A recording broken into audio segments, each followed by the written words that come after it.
You know, after finishing a script for a video, I always run it through ChatGPT just to see if there are any potential weak points. To get a second opinion, you might say. But whether I think it's the best thing I've ever made or not, it always, without fail, lists a huge number of changes that'll make the video quote-unquote pop. However, I never go with these additions because, well, they suck. I don't think I can honestly say I've ever read a single suggestion that has made me even remotely crack a smile. But the problem is though, how can I in good conscience bash it if I've never even tried any of its suggestions? So after these next two sentences end, the entire rest of this script will be AI generated. Brace yourself for comedic perfection. You know, growing up I was always told that education is one of the most important things a person can pursue, and honestly, I agree. Which is why today I'll be attempting to earn myself a scholarship by beating the first area in Jump King, the Redwood Forest. Now apparently universities are always looking for students who demonstrate qualities like determination, discipline, problem solving, and emotional stability under pressure, which is slightly concerning because Jump King actively removes all four of those within about 10 minutes. One wrong jump can send you all the way back down the map, losing huge amounts of progress instantly. So naturally, I think this is the perfect test of academic potential. If I can make it through the forest, then I'll have proven beyond all doubt that I've what it takes to succeed in higher education. And if I fail repeatedly and lose my sanity in the process, then honestly, that's still a pretty authentic university experience. Legend has it there is a smoking hot babe at the top. I like the depth of that story. I guess that's all you need. So I have a serious problem. I have a very bad habit of playing games that I don't enjoy. I see games like this and I'm like, oh, this is quirky. You can only control yourself in midair. Like when you jump, you can't do anything. You can't control yourself in midair. I think, oh, that'd be so fun. Like this looks so exciting. Let's play it. And then you make a jump quite high up and you fall a ridiculous amount of distance down, and it's not enjoyable in the slightest. Like this, and you're all the way down, and I think, oh man, that sucks. I hate this. Let's play more. And I've got all these fun games in my library. Like, I really want to play them. And I have some serious problem where I just only play things I don't like. I've touched upon this before, but yeah, there we are. that kind of proves my point there a little bit. Like, I came up with the idea for this video a few days ago, and I thought, this is a really cool, fun idea. I really liked this idea. And then I actually came to record it, and I was like, oh, wait. This is yet another climbing game. I have, in the last 5... That's a tough one. From the last 5 videos I've done, 4 of them have been climbing games. And it's not even been intentional. Like, I've just happened to find those games really fun. I've really wanted to play Animal Well for a long time. Like, it looks really relaxing and peaceful, and not a climbing game, which is something I need at the moment. But it hasn't come on sale. I'm waiting for it to go on sale because I don't typically buy games full price. I just wait for them to go on sale. But I don't know, I feel like I might just go for it. But yeah, any ideas, please? I'm in need of some help. I also don't like how you can't like predict certain jumps. Like with this, even though I know where to go, you just have to blindly commit. That's tough. That's tough. And we're back. I feel like this is a game I'd really like to kind of make, because I feel like it wouldn't be too painful to make a game like this, because even though you've got to like work hard on like the graphics and everything, it's quite a simple game when it comes down to it, really. Like, it's just jumping and praying you land. Okay, that is like, what am I doing on that?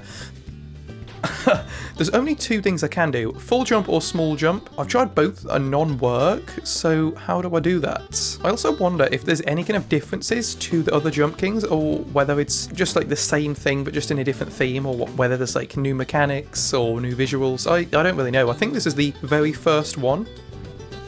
So you lose all momentum. You lose all momentum when you do that. So what am I doing?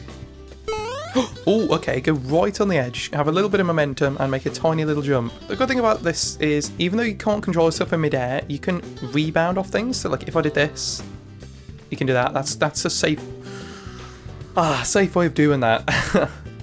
Oh, perfect. Wow, it's quite easy when you know what you're doing. I remember the crow being something in the other games, or whether I saw this in this game. I'm not sure whether the crow's like a thing. I have absolutely no idea what I'm saying, but what I'm trying to get across is I'm not sure whether the crow has any significance to the game, or whether it was like you reach like a milestone or something. Oh, that's good. And where am I going? Okay, again, blindly commit. This doesn't seem like the way. This game is also orchestrated so that there are certain parts where if you like make a certain particular jump and you do it wrong, it like perfectly like pachinko machines you all the way down to the start or really far back. It's punishing. So I mentioned briefly that I wanted to, you know, interest about making a game, and I mentioned this before in another video, but because I have a feeling that it's going to take a really long time, like there's an idea that I've had in my mind for a very long time about what I want to make for a video game, but I have, like, when I was at uni, I started, like, in my free time alongside my other, like, actual what I did, I started learning C++ as my very first coding language, which is a very hard language, or so I hear, to learn. So it wasn't a great one to start with, but it got to the point where I just thought, okay, I've got to call it quits for now. It's like exam season and stuff, but I really enjoyed it. But the game I want to play is the game that I want to make, a prison escape game like The Escapist 2, which is my favorite prison game ever. It's just a phenomenal game. Oh god, right at the start, it's a phenomenal game, but at the end of the day, I want to do something similar, but as a prison guard, but like you go around and like you keep people in. But it's a hard concept to make interesting because like it's something that's like sounds so repetitive, but that's something I really want to make. But I know if I commit to doing that right now, like on top of my YouTube channel, on my job and whatever else I'm doing, I'd have to spend years learning a coding language and then ideally learning another one, a game engine, and then I want to make, like, I've heard that it's best to make 10 little games first, whether that's like if I recreated Pac-Man or something like that before getting to that point. So I have a feeling like if I started right now, it would take me a minimum of like 10 years to do it. So if anyone is good at coding and wants to do something and is lost for things to do, if not, I'll just have to make it myself.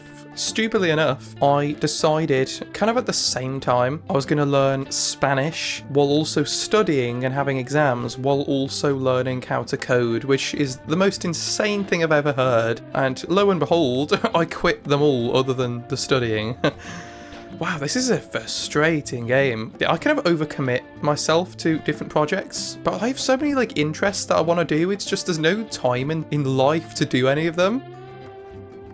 Oh man, this is this is such an annoying. Oh, perfect. This is such an annoying game. It's interesting to know whether it's, again, just me, but like when it comes to like starting new projects, or like if you want to, like, especially like what I fell into a trap for is like when you're like, oh, I want to get six-pack abs, or I want to learn a language, and like you start doing it and you just have some weird expectation in your mind that you'll get it, you'll become an absolute pro in like a couple months. So you do these like six-pack ab everyday workout videos, and like after a month or so you're like, why don't I have abs? Like, I thought this would be really quick. And even with like knowing how long things take, and like if you're going to learn a language, it's going to take several years to become like fluent in it. Like even after 6 months, like no one's going to fall for the fact that you're fluent in in that language. But I just always like have the expectation that it's gonna like happen in no time.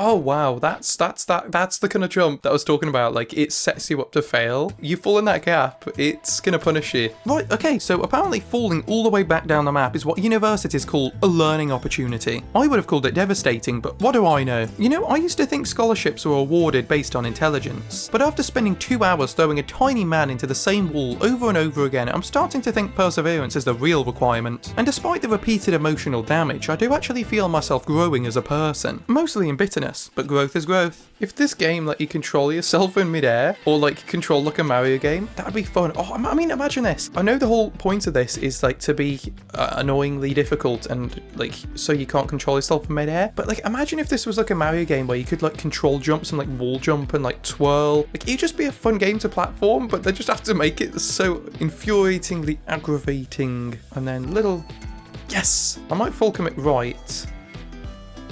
Yes, this looks promising. I mean, oh, that's a nice ledge. Yes. Okay, I see why they've got that one there too. Okay.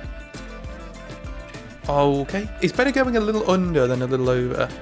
he says as he goes a little over. Also, about like good games and like good games I should play. I've got a few VR games that I've bought and I've lined up and I really want to play it. Like one of them is like the Little Nightmares like VR thing, which I've heard good things about, but like I really want to play it and I don't.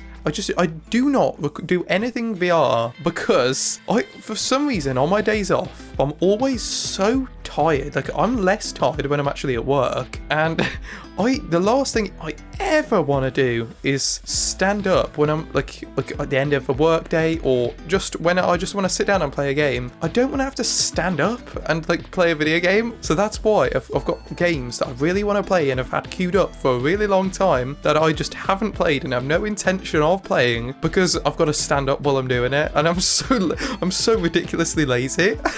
But it's also the fact that I just get so motion sick a lot of the time with it. My favourite VR game, which doesn't give me any motion sickness at all, is Five Nights at Freddy's Help Wanted 1 and 2. They are really fun, but not just that, but Steelwolf Studios, the developers, or producers, or not developers I guess, found a way to make standing completely still really fun. So like most of the minigames, like it's a minigame based thing, are where you stand. Yes, you stand completely still, but it's really entertaining and you don't get any motion sickness from it, or at least I don't. It's just really, really good. So they need to make more games like that. And boom, we did it. That took far longer than it needed to do, but that is it. If I spend even a second longer in this game, I think this controller is going to stop working, to say the least. So that's it, we're done. There we go, the Redwood Forest has officially been conquered, which means academically speaking, I think I'm now one of the greatest minds in my generation, because after enduring that level of suffering for this long, I genuinely believe I could complete a degree out of pure spite alone. So to all college professors, my strengths include perseverance, problem solving, and remaining partially functional during catastrophic mental collapse. And honestly, I think that's scholarship material.